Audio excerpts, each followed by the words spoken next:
ಶುಭೋದಯ. ನನ್ನ ಹೆಸರು ಸಮೃದ್ಧಿ. ನನ್ನ ಹೆಸರು ಮೈತ್ರಿಯ. ನನ್ನ ಹೆಸರು ಮಣಿಕಾ. ನಾವು 5ನೇ ತರಗತಿಯಲ್ಲಿ ಅಭ್ಯಾಸ ಮಾಡುತ್ತಿದ್ದೇವೆ.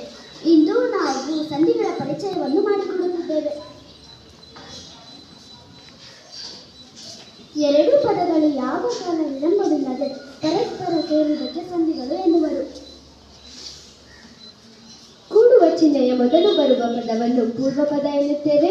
ಕೂಡುವ ಚಿಹ್ನೆಯ ನಂತರ ಬರುವ ಪದವನ್ನು ಉತ್ತರ ಪದ ಎನ್ನುತ್ತೇವೆ. ಎರಡೂ ಪದಗಳನ್ನು ಸೇರಿಸಿದರೆ ಅದನ್ನು ನಾವು ಸಂಧಿ ಕಾರ್ಯ ಎಂದು ಕರೆಯುತ್ತೇವೆ. ಸಂಧಿಗಳಲ್ಲಿ ಎರಡು ವಿಧ: ಕನ್ನಡ ಸಂಧಿ, ಸಂಸ್ಕೃತ ಸಂಧಿ. ಕನ್ನಡ ಸಂಧಿಗಳಲ್ಲಿ 3 ವಿಧ: ಲೋಪ ಸಂಧಿ, ಆಗಮ ಸಂಧಿ, ಆದೇಶ ಸಂಧಿ. ಇಂದು ನಾವು ಕನ್ನಡ ಸಂಧಿಗಳನ್ನು ಪರಿಚಯ ಮಾಡಿಕೊಳ್ಳುತ್ತಿದ್ದೇವೆ.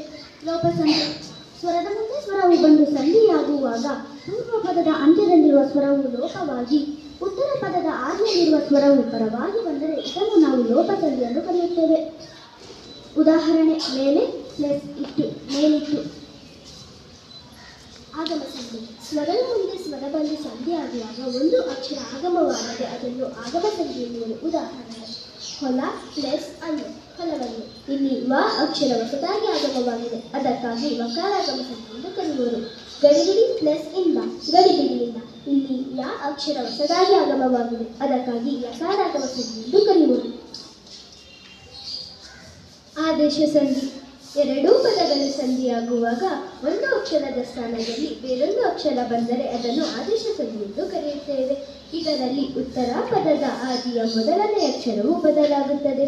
ಸಾಮಾನ್ಯವಾಗಿ ಕ, ತ, ಪಗಳಿಗೆ ಕ್ರಮವಾಗಿ ಗ, ಗ, ಬಗಳು ಆದೇಶವಾಗಿ ಬಂದು ಸೇರಿಕೊಳ್ಳುತ್ತದೆ.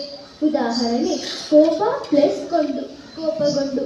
ಇದರಲ್ಲಿ ಕ ಅಕ್ಷರದ ಬದಲು ಗ ಅಕ್ಷರ ಬಂದು ಸೇರಿಕೊಂಡಿದೆ. ಮೈ ಪ್ಲಸ್ ತೊಳೆ, ಮೈದೊಳೆ.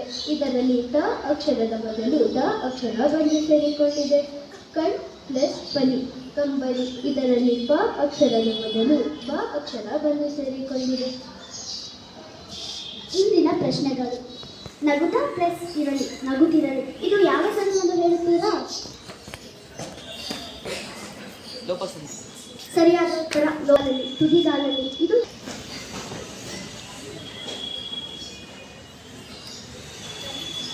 ರವಿಕುಮಾರ್. ಸರಿಯಾದ ಉತ್ತರ ಆದೇಶ ಸಂಧಿ. ಸೇವೆ ಪ್ಲಸ್ ಇಂದ, ಸೇವೆಯಿಂದ. ಇದು ಯಾವ ಸಂಧಿ ಎಂದು ಹೇಳ್ತೀರಾ? ಮನ್ವಿತ.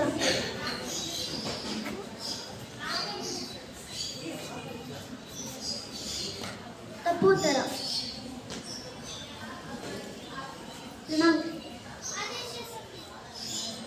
ತಪ್ಪು ಉತ್ತರ.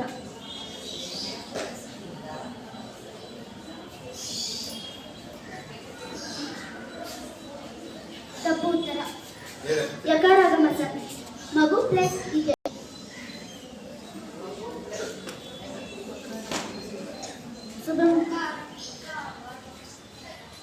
ಸರಿಯಾದ ಉತ್ತರ ವಕಾರಾಗಮ ಸಂಧಿ. ಧನ್ಯವಾದ.